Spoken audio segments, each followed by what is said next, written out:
Prime Minister says the police need to restore public confidence after the conviction of the serial rapist David Carrick. The problem, no doubt, extends beyond London. Speaking out for the first time, a retired police officer we're calling Sally, who we can't identify, says she reported her ex-husband for rape. He was also a serving officer in the north of England who worked on sexual abuse cases. But Sally says officers handling his case had been his colleagues or old friends. He let me tell him everything that had happened from start to finish, and then at the end of it said, "Right, let me tell you that, I grew up with him." And how did that make you feel? Damage had been done by then. Then the detective sergeant who was leading the investigation, she told me that my partner had worked for her as well, which shocked me. Sally learned her ex-partner was also alleged to have been violent to his new wife, and separately a neighbour had raised the alarm. Well, Sally's shown us this letter that was sent by a neighbour complaining about the same man, but this time with a different wife. And it says the arguments are getting worse, it sounds as though it's turning physical. The worrying thing is he works for the police, and I thought he'd know better. And he ends by saying, "I feel for the woman's safety." I just don't feel believed. I feel like it's all been brushed under the carpet.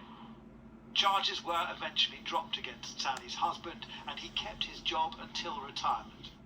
During the investigation, which was 9 months, I'd ring up every month asking for an update.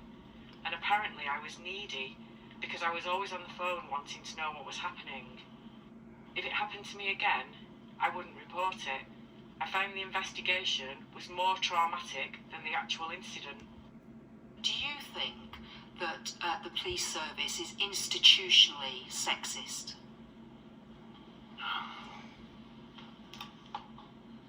No, I don't. But the Chief of Police Inspectors has called for swift action. As we know, it's not the first issue in relation to officers who have committed serious offences, and not just in the Metropolitan Police. This is a nationwide issue. So that culture that is pervasive in some parts of policing needs to be rooted out. Sally says the police needs to take complaints against its own officers more seriously. Do you think it would have been handled differently if he wasn't a police officer? I do, yeah, I do. And that is the big concern, that the police has a blind spot for its own bad apples. Well, first of all, it's quite clear that the Prime Minister has today made this a priority. It's something that he spoke about today in Prime Minister's questions. He said the abuse of power in this case was truly sickening, and we've heard from him again this evening calling the case absolutely despicable, and has had talks and said in no uncertain terms ahead of the Metropolitan Police that things need to change. And of course, central to that, first of all, are checks throughout the country on individual police officers to make sure that none of them, that there are no other cases of people getting through what should be robust vetting processes. But of course, the bigger challenge for the Prime Minister, and this is something that has come up before, is culture within the Metropolitan Police. Indeed, there's an ongoing independent review currently into culture and standards within the Metropolitan Police. It was commissioned previously under Boris Johnson, and that is because of other cases